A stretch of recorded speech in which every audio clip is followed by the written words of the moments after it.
Во однос на загадувањето на воздухот, Министерството за животна средина и владата донесоа сет на мерки уште пред околу месец и пол до два.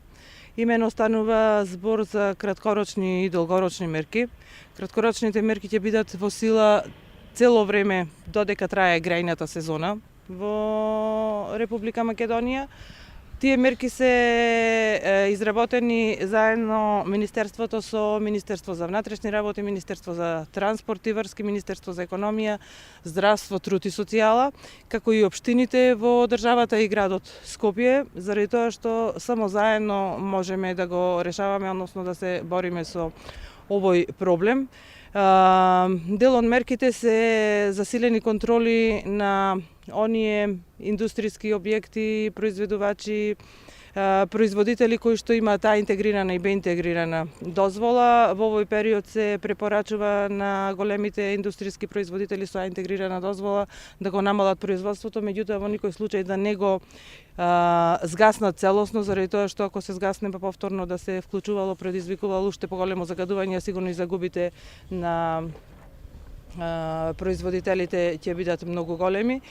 Дел од мерките кои што се препорачуваат, а тоа е врз основа на направени анализи, е целосна зголемена контрола на станиците за контрола на автомобили, да речеме, или за онаму каде што се врши регистрација и контрола целосна на автомобили, заради тоа што еден од најголемите загадувачи утврдено е дека се автомобилите, особено дизел автомобилите и издувните гасови кои што ги испуштаат. Има методи кои што можат да ги и апарати кои што можат да ги мерат овие издувни гасови, така што и таму преземаме засилена контрола. Со општините бараме поголема соработка. Една од препораките е често миење на улиците во овој период додека е грејната сезона, заради тоа што еден показател е дека прашината е еден од најголемите загадувачи, меѓутоа еден од најголемите загадувачи се и оние делови каде што се вршат градежни активности, така да донесовме и мерки и упативме не само апел, туку мора да се започне и со контрола онаму каде што има градежни активности. Забрането е во периодот од 7:30 до 18:30 да се носат градежни машини на градилиштата, бидејќи тие се едни од најголемите загадувачи. Она што го увидовме последниве денови е дека каде што има градежни активности, за жал, не само што не се почитуваат препорачаните мерки, туку напротив не се почитуваат ни мерките за загревање. Имено она што го забележуваме е дека сопствениците на тие градежни објекти за да се топлат работниците во буриња палат се и се што, така што и на тој начин го зголемуваме загадувањето.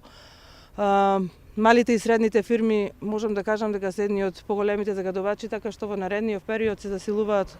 Веќе се започнати контролите и повторно упатувам апел и до општините да ги пуштат и општинските инспектори на терен, особено во малите и средните фирми, заради тоа што не само оние кои што имаат А и Б интегрирана дозвола, туку оние што работат само со елаборати одобрени од Министерството за животна средина, како што се разните работилници.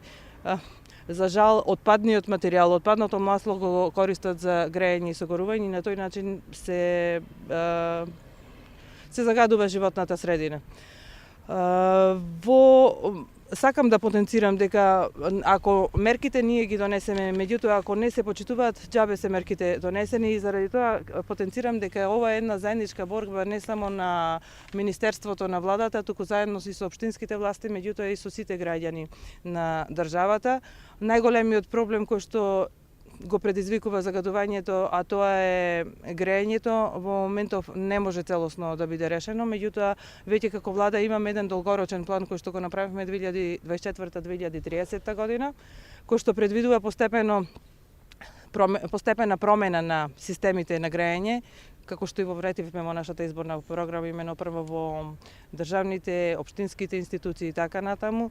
Овде слободно можам да кажам дека веќе имаме еден проект кој што е во тек, во соработка со Европската унија, имено од компонентата ИПА-3. Тој истиот проект каде што во Скопје дониравме 6 еколошки автобуси, предвидено е именување на системите за грејење на 70 државни институции во неколку градови во државата и така натаму. Значи, Имаме и краткорочен акционен план, меѓутоа и долгорочен акционен план, меѓутоа ако џабе се акционите планови, ако не се почитуваат и ако немаме поддршка и од општините и од сите институции инволвирани страни. Она што заборавив да го споменам, исто така мора да водиме сметка во овој критичен период и на сообраќајот во градовите. Предвидено е да се воведува посебен сообраќајен режим во сите општини.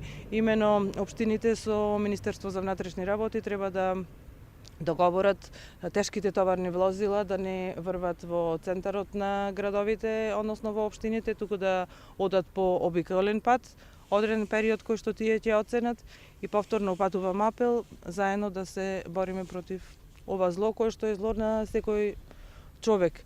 Имено не само во Македонија и најразвиените држави се соочуваат со овој проблем. За жал, ние видовме деновиве дека повторно сме најлошо рангирани.